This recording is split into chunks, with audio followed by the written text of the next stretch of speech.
नमस्कार, मैं हूं आपके साथ Neha Dubey. Courts this week में आपका बहुत स्वागत है। इस बुलेटिन में अगले आधे घंटे हम आपको कोर्ट से जुड़े इस हफ्ते की बड़ी खबरों से करवाएंगे रूबरू। तमाम कोर्ट की कार्रवाई और सुप्रीम कोर्ट से लेकर हाई कोर्ट्स और लोअर कोर्ट्स तक के फैसलों को रखेंगे आपके सामने। तो आइए शुरू करते हैं courts this week.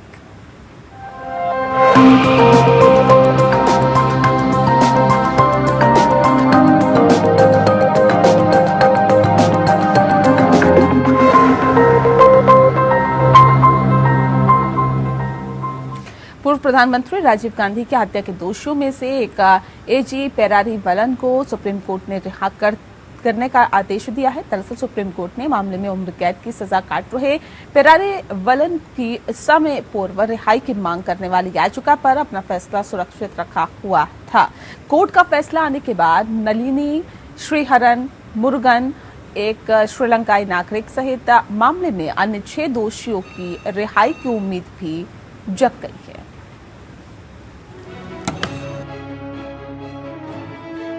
Supreme court ने बुधवार को एक अहम फैसला सुनाते हुए पूर्व प्रधानमंत्री राजीव गांधी की हत्या मामले में सजा काट रहे दोषी एजी पेरारी वलन को रिहा करने का आदेश दिया है। सुप्रीम कोर्ट ने रिहाई के लिए अनुच्छेद 142 के तहत विशेषाधिकार के तहत फैसला दिया है। इस मामले में दया याचिका राज्यपाल और राष्ट्रपति के बीच लंबित रहने पर शीर्ष अदालत ने बड़ा कदम उठाया है। सुप्रीम कोर्ट ने पेरारी वलन की रिहाई की याचिका मंजूर कर ली। सुप्रीम कोर्ट ने कहा कि राज्य कैबिनेट का फैसला राज्यपाल पर बाध्यकारी है। सभी दोषियों की रिहाई का रास्ता खुला हुआ है। बता दें कि पेरारी वलन फिलहाल जमानत पर रिहा है। उसने रिहाई के लिए याचिका डालकर कहा था कि वो 31 साल से जेल में बंद है, उसे रिहा किया जाना चाहिए। 2008 में तमिलनाडु कैबिनेट ने उसे रिहा करने का फैसला किया था, लेकिन राज्यपाल ने मामले को राष्ट्रपति के पास भेज दिया था। तभी से उसकी रिहाई का मामला लंबित था।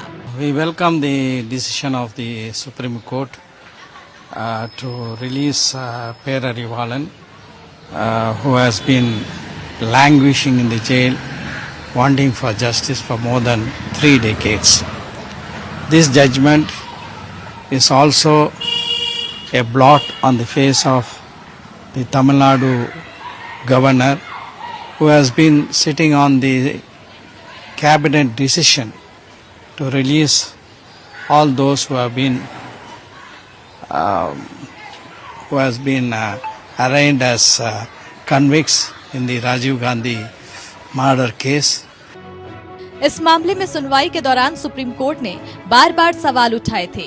कोर्ट ने कहा था कि कानूनी और संवैधानिक सवाल यही है कि क्या राज्यपाल कैबिनेट की सम्मति के खिलाफ जा सकते हैं। ये गंभीर मसला है। इससे संघीय ढांचे पर प्रतिगामी प्रभाव हो सकता है। इससे संघीय व्यवस्था नष्ट हो सकती है। कानून से ऊपर कोई नहीं है। सुप्रीम कोर्ट ने कहा था कि सरकार हमारे आदेश का पालन करे, वरना कोर्ट आदेश पारित करेगा। क्योंकि सरकार कानून पालन न करे तो कोर्ट आंखें बंद कर बैठा नहीं रह सकता। हमारी निगाह में कानून से ऊपर कोई नहीं है। सुप्रीम कोर्ट ने केंद्र से ये भी पूछा था कि क्या राज्य के राज्यपाल के पास राज्य मंत्रिमंडल द्वारा भेजी गई सिफारिश को बिना फैसला लिए राष्ट्रपति को भेजने की शक्ति है। एजी पेरारी वलन पूर्व प्रधानमंत्री राजीव गांधी की हत्या का दोषी है और उम्र कैद की सजा काट रहा है। पेरारी वलन के वकील ने दलील दी थी कि उसने 30 साल से ज्यादा समय जेल में काट लिया है। उसका आचरण सही है और उसे जेल से रिहा किया जाना चाहिए। सितंबर 2018 में तत्कालीन AIADMK कैबिनेट ने एक प्रस्ताव पारित किया था और पेरारी वलन सहित उम्र कैद की सजा याफ्ता सभी 7 दोषियों की समय पूर्व रिहाई का आदेश देने के लिए तत्कालीन राज्यपाल बनवारी लाल पुरोहित को अपनी सिफारिश भेजी थी। लेकिन राज्यपाल के फैसला न करने पर पेरारी वलन ने सुप्रीम कोर्ट का रुख किया था। Bureau report APN। शीना बोरा हत्याकांड मामले में सुप्रीम कोर्ट ने इंद्राणी मुखर्जी को जमानत दे दी है। उन्हें 6.5 साल से जेल में बंद होने के चलते ही जमानत दी है। सुप्रीम कोर्ट ने कहा कि ये लंबा वक्त है, ये पूरा मामला सिर्फ परिस्थिति जन्य सबूतों पर टिका है। लगता है कि ट्रायल जल्द खत्म नहीं होगा। हमारा विचार है कि लंबा समय जेल में बिताने पर वो जमानत की हकदार है।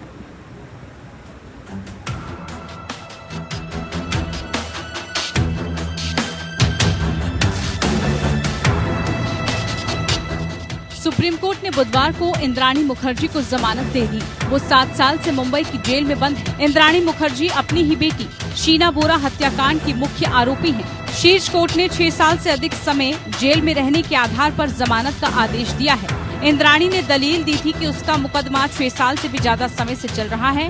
अभी इसके लिए जल्द निपटने की कोई संभावना नहीं है। इंद्राणी मुखर्जी को उसके ड्राइवर द्वारा किए गए खुलासे के बाद 2015 में गिरफ्तार किया गया था। The court has observed that she has been incarcerated since 6.5 years, and that is quite a long time. That is a prolonged incarceration. And for how long can one be incarcerated, considering the fact that she's a woman, and rightly she has been granted bail. She deserved it. Or considering the fact that trial there was no progress in the trial also. There are about 237 witnesses, and only 68 witnesses have been examined in the last 6.5 years. So, considering the fact that there was no progress in the trial court was vacant since last 1 year. She is suffering from irreversible cerebral ischemia. ये सारी conditions हमने बताई, court के सामने हमने रखी है. But उनके prolonged incarceration को the court has rightly observed that she has been incarcerated since quite a long time, and she deserves to get bail. 10 साल पहले यानी 2012 में शीना बोरा की हत्या की गई थी। इस हत्याकांड ने पूरे देश को झकझोर कर रख दिया था। इंद्राणी मुखर्जी अगस्त 2015 में गिरफ्तार किए जाने के बाद से मुंबई के बायकुला महिला कारागार में बंद हैं। इससे पहले विशेष सीबीआई अदालत ने इंद्राणी को जमानत देने से कई बार मना कर दिया। सीबीआई 2012 से इस मामले की जांच कर रही है। इंद्राणी मुखर्जी पर अपनी बेटी शीना बोरा की हत्या का आरोप है। 24 अप्रैल 2012 को अपनी बेटी शीना की हत्या करने के आरोप में मुखर्जी का ट्रायल चल रहा है। उसे खार पुलिस ने 25 अगस्त 2015 को गिरफ्तार किया था। वो सितंबर 2015 से बायकुला जेल में बंद है। इंद्राणी पर आरोप है कि उसने मुंबई के बांद्रा में अपनी बेटी शीना की गला दबाकर हत्या कर दी थी और शव को रायगढ़ जिले में दफना दिया था। जांच एजेंसियों का दावा था कि शीना बोरा के अवशेष भी मिले हैं। दावे के मुताबिक इंद्राणी और शीना के बीच संबंध अच्छे नहीं थे। शीना बोरा इंद्राणी के पहले पति की संतान थी। इंद्राणी शीना के बीच आए दिन विवाद होते रहते थे। इंद्राणी ने शीना को मारने के लिए अपने ड्राइवर के साथ साजिश रची। 2 मई 2012 में इंद्राणी ने शीना को बांद्रा में मिलने के लिए बुलाया, फिर उसे कार में बिठाया। कार में ड्राइवर श्याम राय के अलावा एक शख्स और था। इसके बाद कार में ही शीना की गला दबाकर हत्या कर दी गई। इंद्राणी ने ड्राइवर मनोहर राय को लाश ठिकाने लगाने के लिए कहा था। ड्राइवर राय लाश को मुंबई से 100 किलोमीटर दूर रायगढ़ के जंगल में लेकर पहुंचा। पहले तो उसने जलाने की कोशिश की, लेकिन फिर बाद में उसे दफना दिया। इस मामले में पुलिस ने इंद्राणी के पति पीटर मुखर्जी और बेटे राहुल से भी पूछताछ की। बाद में पीटर को गिरफ्तार कर लिया गया। पीटर मुखर्जी टीवी इंडस्ट्री का जाना पहचाना नाम है। पीटर ने 2002 में इंद्राणी से शादी की थी। पीटर की ये दूसरी शादी थी। इंद्राणी के पूर्व पति संजीव खन्ना को भी कोलकाता से गिरफ्तार कर लिया गया था। हाल ही में इंद्राणी मुखर्जी ने सीबीआई को एक पत्र भेजकर सनसनी मचा दी थी कि जिसमें दावा किया गया था कि उनकी बेटी शीना बोरा जिंदा है। उसके जानकार ने कश्मीर में देखा है। सीबीआई ने स्पष्ट कर दिया कि जब तक अदालत से हस्तक्षेप नहीं होता तब तक इस विशेष कोड को नहीं लिया जाएगा। इंद्राणी मुखर्जी को ये मामला कोर्ट में उठाना होगा, क्योंकि शीना बोरा मर्डर केस में अभी ट्रायल चल रहा है। 2015 में हत्या के मामले में गिरफ्तारी के बाद से वो जेल में है। ये केस आज भी अनसुलझा है। ये एक ऐसी मर्डर मिस्ट्री है जिसका रहस्य आज तक सामने नहीं आया। Bureau report. पेगासस जासूसी कांड की जांच कर रही समिति को रिपोर्ट दाखिल करने के सुप्रीम कोर्ट ने 4 हफ्ते का और समय दिया है। दरअसल समिति की ओर से कोर्ट में अंतरिम रिपोर्ट सौंपी गई थी। आज सुनवाई के दौरान समिति ने शीर्ष अदालत से समय की मांग की, जिसके बाद सीजीआई ने समिति को 4 सप्ताह का समय दिया। कोर्ट का कहना है कि सुपरवाइजिंग जज टेक्निकल कमेटी की रिपोर्ट का अध्ययन करेंगे और जून के अंत तक रिपोर्ट को अपनी रिपोर्ट पर राय देंगे।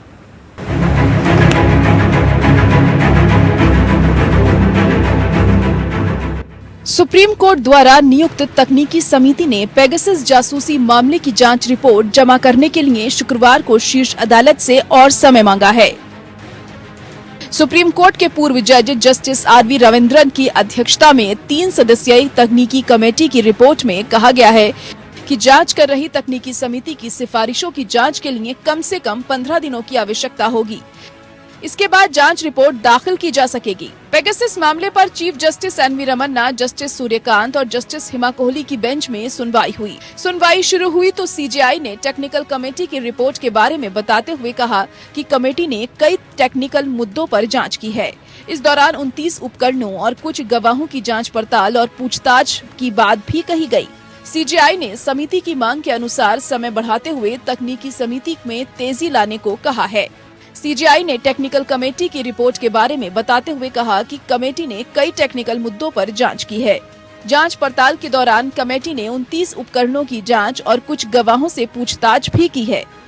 कमेटी ने कुछ मुद्दों पर जनता की राय भी मांगी और लोगों ने बड़ी तादाद में अपनी राय भी भेजी है, लेकिन कुछ विशेषज्ञ एजेंसियों की राय का इंतजार अभी भी है। इसके बाद सुप्रीम कोर्ट ने तकनीकी समिति का कार्यकाल 4 हफ्ते तक बढ़ा दिया है। कोर्ट का कहना है कि सुपरवाइजिंग जज टेक्निकल कमेटी की रिपोर्ट का अध्ययन करेंगे और जून के अंत तक कोर्ट को अपनी राय देंगे।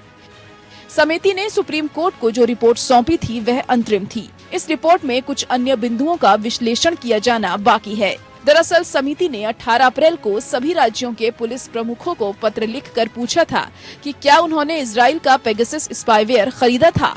जांच कमेटी ने कुछ मुद्दों पर जनता की राय भी मांगी थी, जिसमें लोगों ने बड़ी तादाद में अपनी राय भेजी है। सीजेआई ने कहा कि तकनीकी समिति मई के अंत तक फाइनल रिपोर्ट तैयार करके जस्टिस रविंद्रन को देगी। इसके बाद अगले 1 महीने में यानी 20 जून को न्यायाधीश रविंद्रन अपनी फाइल रिपोर्ट कोर्ट को सौंपेंगे। बता दें कि पेगासस विवाद की जांच से जानकारी मिली कि इस स्पाईवेयर का इस्तेमाल मंत्रियों, विपक्षी नेताओं, राजनीतिक रणनीतिकारों, पत्रकारों, कार्यकर्ताओं, अल्पसंख्यक नेताओं, अनुसूचित जाति के न्यायाधीशों, धार्मिक नेताओं और केंद्रीय जांच ब्यूरो के प्रमुखों पर किया गया था। कुछ अंतर्राष्ट्रीय मीडिया समूहों के एक संगठन ने दावा किया था कि कई भारतीय नेताओं, मंत्रियों, सामाजिक कार्यकर्ताओं, कारोबारियों और पत्रकारों के खिलाफ पेगासस का कथित तौर पर इस्तेमाल किया गया है। Bureau report. सुप्रीम कोर्ट ने ज्ञानव्यापी वाद को सिविल जज से जिला जज को ट्रांसफर किया है। कोर्ट ने कहा है कि जिला जज सुनवाई 8 हफ्ते में पूरा करें। अब जुलाई दूसरे हफ्ते में होगी। आपको बता दें कि जुलाई के दूसरे हफ्ते में सुनवाई होगी और सुनवाई कोर्ट ने ये भी कहा है कि 17 मई को शिवलिंग की रक्षा करने और मुसलमानों को मस्जिद में पूजा करने की अनुमति देने का उसका अंतरिम आदेश तब तक जारी रहेगा जब तक कि मुकदमे की सुनवाई का फैसला नहीं हो जाता। जस्टिस चंद्रचूड़ ने कहा कि किसी स्थान के धार्मिक चरित्र का पता लगाना वर्जित नहीं है। शांति की भावना बनाए रखने की जरूरत है। एक तरह से हीलिंग टच की जरूरत है।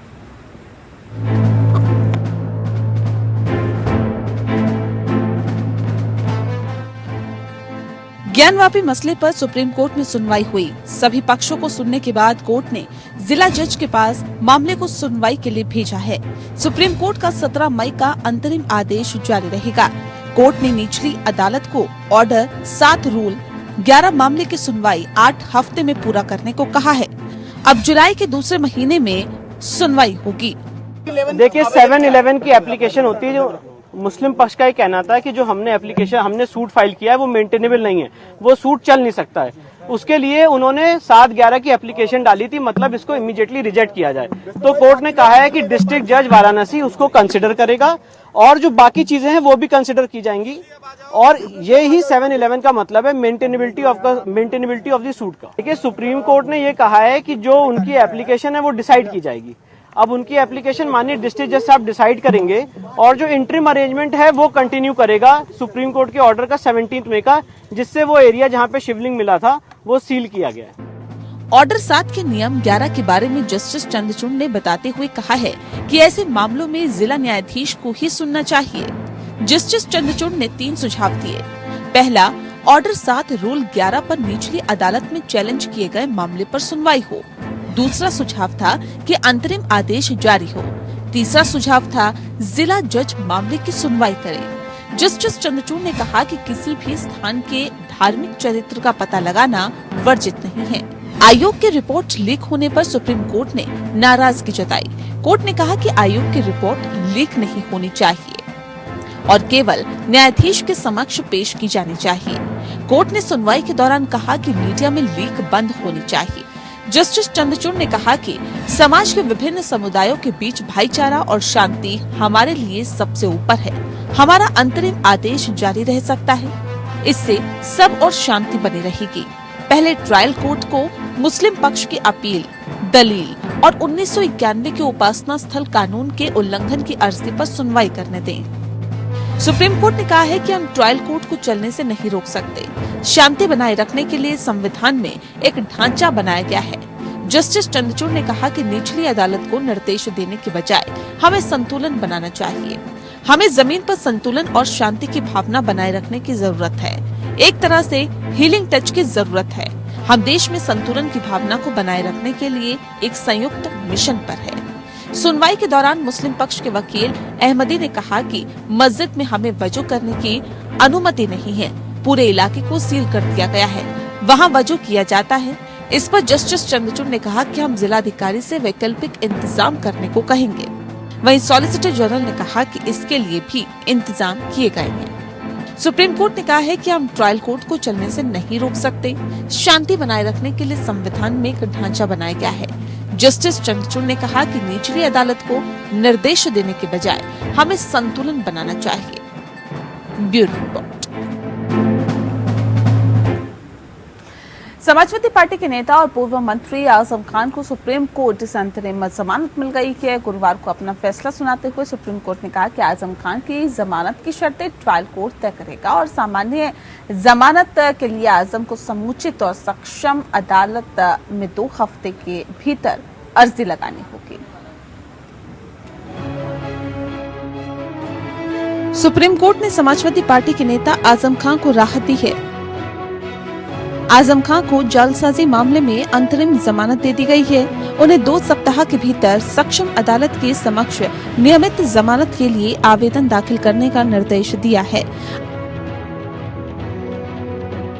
अंतरिम जमानत तब तक चलेगी जब तक अदालत नियमित जमानत के लिए आवेदन पर फैसला नहीं ले लेती।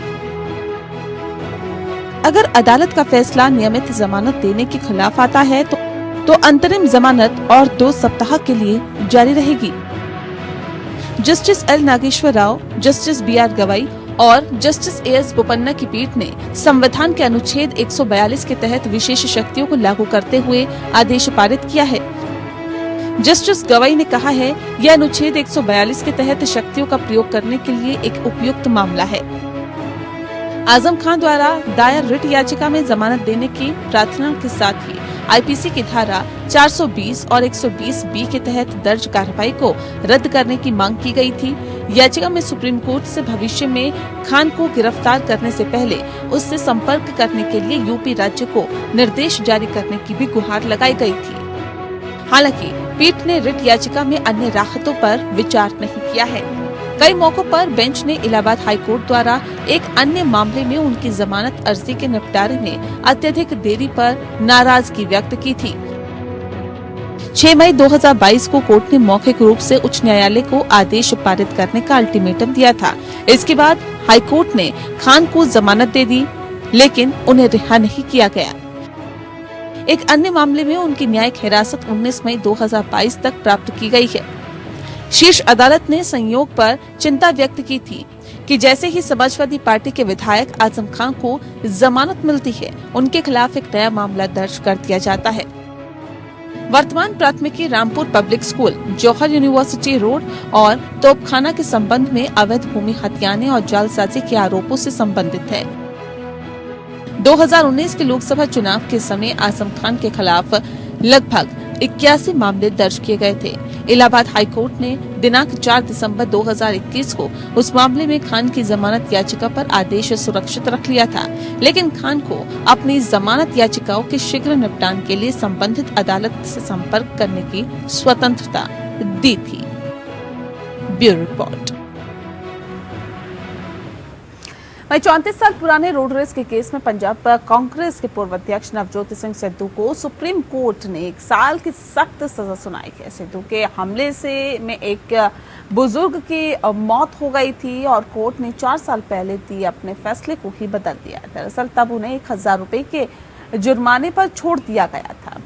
सिद्धू को अब या तो गिरफ्तार किया जाएगा या फिर वो सरेंडर करेंगे। पंजाब पुलिस को इस मामले में कानून का पालन करना होगा।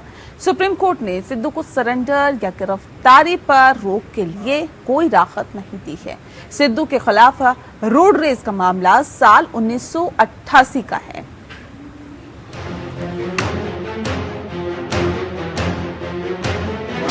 चौंतीस साल पुराने रोड रेस केस में कांग्रेसी नेता नवजोत सिंह सिद्धू को सुप्रीम कोर्ट से बड़ा झटका लगा है। उन्हें 1 साल जेल की सजा हुई है। उन्हें 1 साल श्रम कारावास की सजा सुनाई गई है। कोर्ट ने अपने 15 मई साल 2018 की 1000 रुपए के जुर्माने की सजा को बदल दिया है। Justice A.M. खानविलकर और जस्टिस संजय किशन कौल की बेंच ने ये फैसला सुनाया है। इसी साल 25 मार्च को सुप्रीम कोर्ट ने नवजोत सिंह सिद्धू की सजा बढ़ाने की याचिका पर फैसला सुरक्षित रखा था। सुप्रीम कोर्ट को तय करना था कि सिद्धू की सजा बढ़ाई जाए या नहीं। सुप्रीम कोर्ट ने साधारण चोट की बजाय गंभीर अपराध की सजा देने की याचिका पर सिद्धू को नोटिस जारी कर जवाब मांगा था। पीड़ित परिवार ने याचिका दाखिल कर रोड रेज केस में साधारण चोट नहीं बल्कि गंभीर अपराध के तहत सजा बढ़ाने की मांग की थी। क्या उनके पास लीगल रेमेडी है? वो एक क्यूरेटिव पिटीशन है। वो क्यूरेटिव डाल सकते हैं जी कि जो 5 जजों के पास जाएगी, 3 जज सर्टिफाई करेंगे वगैरह वगैरह वगैरह। तो that is the only remedy जो कि उनको जिसको कहते हैं क्यूरेटिव। पर वो remedy is very very rarely exercise, जो supreme court rarely exercises that. बात यह है कि सुप्रीम कोर्ट के आदेश के बाद अब उनको 1 साल की आरआई के लिए जेल जाना पड़ेगा। इससे पहले सुप्रीम कोर्ट ने साधारण चोट का मामला बताते हुए सिर्फ ये तय करने का फैसला किया था कि क्या सिद्धू को जेल की सजा सुनाई जाए या नहीं। प्रोसिक्यूशन ने कहा था कि पोस्टमार्टम रिपोर्ट से भी साफ है कि हत्या में हमले की वजह से चोट आई थी, हार्ट अटैक नहीं, लिहाजा दोषी को दी गई सजा को और बढ़ाया जाए। सिद्धू की ओर से पी चिदम्बरम ने याचिकाकर्ता की दलीलों का विरोध करते हुए कहा कि घटना 1998 की है। कोर्ट इसमें दोषी को मामूली चोट पहुंचाने के जुर्म में 1000 रुपए जुर्माने की सजा सुना चुका है। जस्टिस संजय किशन कौल ने कहा था कि पिछले फैसले जो अद्यतन किए गए हैं उनके मुताबिक भी ये सिर्फ एक मामूली चोट का मामला नहीं बल्कि एक खास श्रेणी में आता है। 15 मई 2018 में सुप्रीम कोर्ट ने सिद्धू को 1998 के रोड रेज मामले में मात्र 1000 रुपए के जुर्माने के साथ छोड़ दिया था। इससे पहले पंजाब हरियाणा हाईकोर्ट ने सिद्धू को स्वेच्छा से चोट पहुंचाने के लिए दोषी ठहराया था और उन्हें 3 साल की जेल की सजा सुनाई थी, लेकिन सुप्रीम कोर्ट ने उन्हें 30 साल से अधिक पुरानी घटना बताते हुए 1000 जुर्माने पर छोड़ दिया था। लेकिन सितंबर 2018 में 1988 की पटियाला में रोड रेज केस में नवजोत सिंह सिद्धू को झटका लगा था। सुप्रीम कोर्ट ने मामले पर फिर से परीक्षण करने का फैसला किया था। कोर्ट ने कहा था कि वो तय करेगा कि सिद्धू को जेल की सजा दी जाए या नहीं। 27 दिसंबर 1998 को सिद्धू और उनके दोस्त रुपिंदर सिंह संधू की पटियाला में कार पार्किंग को लेकर गुरनाम सिंह नाम के बुजुर्ग के साथ कहासुनी हो गई थी। झगड़े में गुरनाम की मौत हो गई थी। Bureau report. और चलिए इसी के साथ फिलहाल इस बुलेटिन में इतना ही। नमस्कार।